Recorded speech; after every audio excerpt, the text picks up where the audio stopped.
Yes, guys, I'm Sai. Welcome to my personal channel at the Sai 1927. Welcome back to the channel. Thank you for joining me. And today I wanted to talk about something that's slightly away from football tactics, results, previews, etc. But it is very much around the football content. Because if you watch football content online, especially around your own club or wherever, you'll know exactly what I'm talking about. Rage clicks, clickbait, outrage thumbnails, the stuff that gets attention really quickly but leaves everything worse afterwards. And I wanted to explain honestly why I don't chase that type of content, and I never have. And really, even though it probably would have helped me at times, I wanted to just explain really why I don't and what we try to do with our content overall.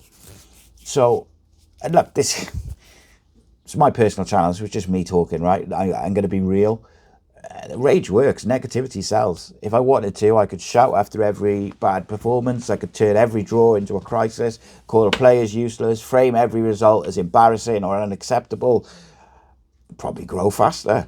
But that's not me guessing. It's just how platforms are built. Like anger, negativity travels, goes viral. Nuance doesn't. The problem with rage clicks, in my opinion, is you don't rage clicks don't just change how people react, they change how people think. So because once outrage becomes the product that you're putting out there, you stop asking, what do I actually believe, what has gone on here? You stop looking at the context and you start just asking what's going to get a reaction. And I think that's a dangerous line for me, and I think you're seeing it more and more with mainstream football punditry as well, because football becomes then, it's either amazing or it's a disaster. It's either perfect or it's broken. It's either genius or it's useless. There's no middle ground. There's no nuance to it. And football always lives in the middle ground. Football is an emotional thing. We know that. We love that. But the other side of rage clicks and clickbait and that sort of thing is you attract an audience that only wants more of it.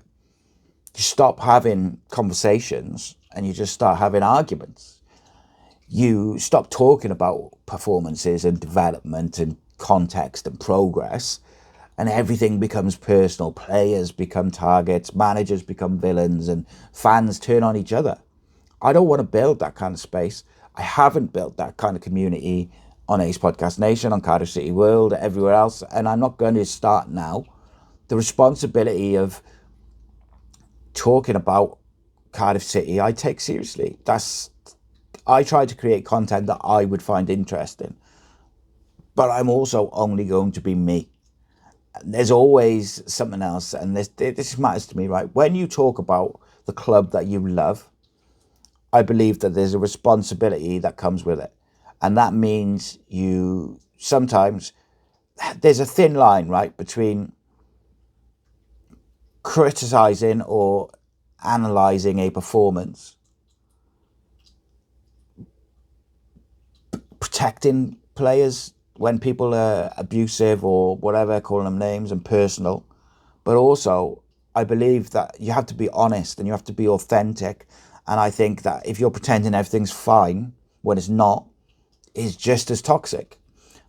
What I think it means is you be fair, you be honest, and you remember that they're also people. They're not content pieces. They're not just for you to abuse and take the piss out of them, whatever. I don't want to add to a noise and a negativity. There's already so much of it around. And yeah, look, that may hurt me in the short term, but I'd rather be a bit slower in growing and trusted than fast and forgotten. I'd rather change my mind when I'm wrong, take a breath after games. I don't often do a lot of instant reactions, for instance. I do the breakdown podcast on a Sunday night, the day after a game. I'd rather look in both sides and explain why something happened. I like people to disagree with me and challenge my views so that we can have debate and discussion. Because if the cost of growing is turning into someone who's not me, then I'm not that bothered about it. The big truth is rage clicks don't build communities. They build cycles of anger, blame, overreaction. I think Cardiff City football deserves better than that. People are better than that. But it's an easy cycle to get into. And I'll never criticise anybody for doing it. People do them, like, it's up to them. But for me, I want to enjoy football. I want to enjoy talking about Cardiff City. And I want my communities and my spaces to feel like somewhere where people actually think and talk about tactics, about development, whatever it may be, and interact with each other. Because what we've found with the communities that we've built, like the WhatsApp group's a good example of that. Yeah, people are emotional in the games and stuff like that.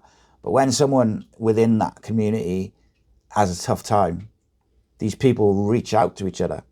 There's groups of people who came to our live events and followed the Ace Podcast Nation before CardiffCityWorld even, who are now like lifelong friends because they just started watching in COVID.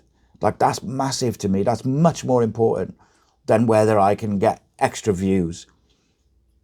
It is what it is, right? And look, if you agree, wicked. If you don't, it's all right.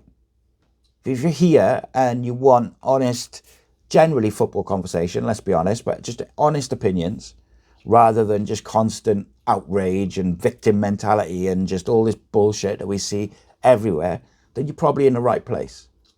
I like having debates and discussion and interaction with you guys, and I like it when we can talk about all different things. I don't want this to sound like a lecture or I'm better than anyone, because I'm not. But what I will be is me. And yeah, just a little one really, just a quick video, just to give an outline of perhaps why people don't see that type of content across CardiffCityWorld. And by the way though, you know, last season I did several videos criticising different elements of different things and the club and whatever, because we were shocking. I'm always going to be honest, but equally, I think there's a way of doing it. And I prefer to be constructive, and I prefer to be authentic. I don't play a character. I'm just me. I'm a miserable, grumpy fucker at most opportunities. But like, I like to interact with people, and I like to say hello to people when I'm at the game and people pull me up and that. That's great. I'd rather that. And if that means that we never grow past a certain level, I'm all right with that. I get to do like some cool collaborations with different people, do bits for other people. I get to interview really cool people and speak to my heroes and do different things with them. And I also, you know, get to interact and talk with you guys about football, about whatever. I like it. I like it the way it is. Nothing's going to change. The only thing that's going to change is we're going to do more. It's going to get bigger. And we've got some mad stuff coming up this year, like crazy stuff. Live events, interviews, inside the EFL, this channel, like it's all going to be crazy crackers. And this channel will be the place to be for the behind the scenes stuff, like when we do the inside the EFL stuff, when we do the interviews. I'm going to put all the vlogs and behind the scenes stuff on here. It's going to be fascinating to see how it all grows. I'll be probably back tomorrow at about 2:00, devastated or very happy, because Cardiff City is in a habit of making or breaking my weekend. Welcome to the real world. Thank you, my friends. Take it easy. I'll see you in a bit. Well, if you've got any suggestions, by the way, for videos and stuff on this channel, because I don't want too much crossover with CardiffCityWorld, so that's why you'll see some Cardiff City stuff, but you'll also see some other stuff. And I think this video was just, like, I see so much negativity, man, and so much bullshit. I just don't get it. Like, I just don't get it. And like, all the people I've interviewed over the last few years, you don't think that there's clips that I could have taken out of context or cut off half of and made people look bad. But for me, I'd rather be trusted by those people and other people so that I can progress and do more stuff. I feel like if you do take stuff out of context, or you clip people up, or you're a bit clickbaity, people won't trust you. Not just the viewers and the listeners, but also the people you want to do stuff with. So yeah, it is what it is. Like I said, no shade on anyone. It's just a fact of life, I guess, that everyone's different. I like that, but I'm going to be me. People will like it, people don't, whatever. Nice one.